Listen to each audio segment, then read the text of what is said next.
When you're like at the end of high school, whatever it is, they're really like pushing this whole narrative that you have to go to college. And it made me really not want to go to college. That and I hate studying. So I didn't go to college, and then I left home and I started working like 3 jobs. At that time, I moved in with a housemate who was a weeb and he was on Reddit. And my housemate, I came back from work and he's like, hey, you know, like I'm on Reddit, you know, and there's like this subreddit for like people that like Asian girls. So like, you cool if I post some pictures of you?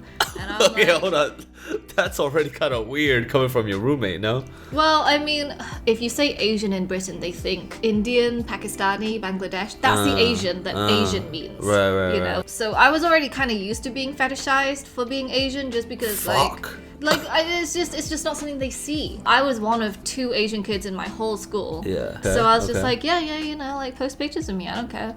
And I went back to work or whatever. And then, you know, the next day, you know, you got some really Reviews, good, like comments. And people are, you know, saying really nice things about you, which I thought was crazy because I looked like shit back then. Okay. I once had a girl hit on me because she thought I was a guy.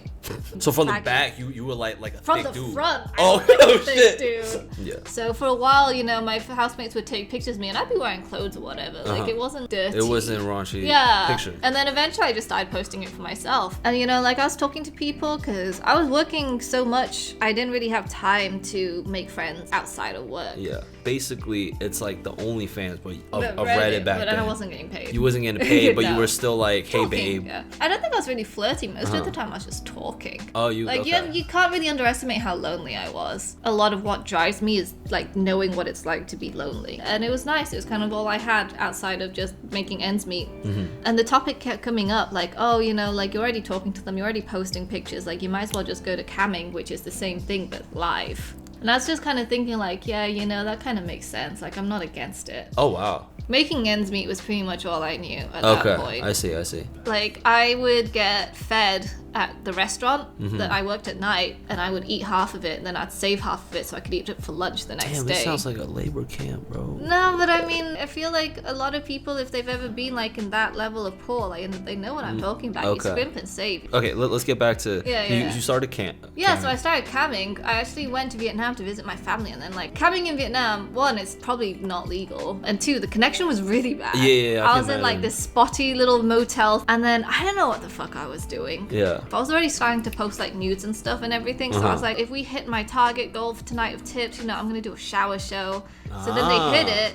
And then I like brought this janky little laptop with really. How much was the goal at the time? No, it was probably only like $250 or something. So like I brought the laptop into the little bathroom in this motel, and like the connection's really shit. And I turned the like shower on, and I realized there's no hot water. Like there's just no fucking hot water. But I felt like, oh shit. You they, still like, gotta be sexy. Yeah, I was like, they've like paid for this. I can't just be like, guys, I can't do it. That's like an army boot camp training. Fucking cold showers. And then the chat was probably going crazy. So, yeah, right? no, they had fun. Wait, was this was this on Cam Soda? No, it was on My Free Cams. My Free Cam. Yeah. Okay. Sex work back then is really different to what it is now. You know, when people talk about OnlyFans, they're kind of like going, you know, like OnlyFans takes 20%. Yeah. My Free Cams takes 50%. 50%. And that was considered really good. Holy Like shit. there was a site called Live Jasmine. I remember they reached out to me one time. They're like, Oh, hey, I heard about that. Well, it's like, it's we the wanna- ads. Yeah, Live Jasmine. They're like, hey, we want to like have you as one of our girls. And they're like, because, you know, we're reaching out to you, we can give you a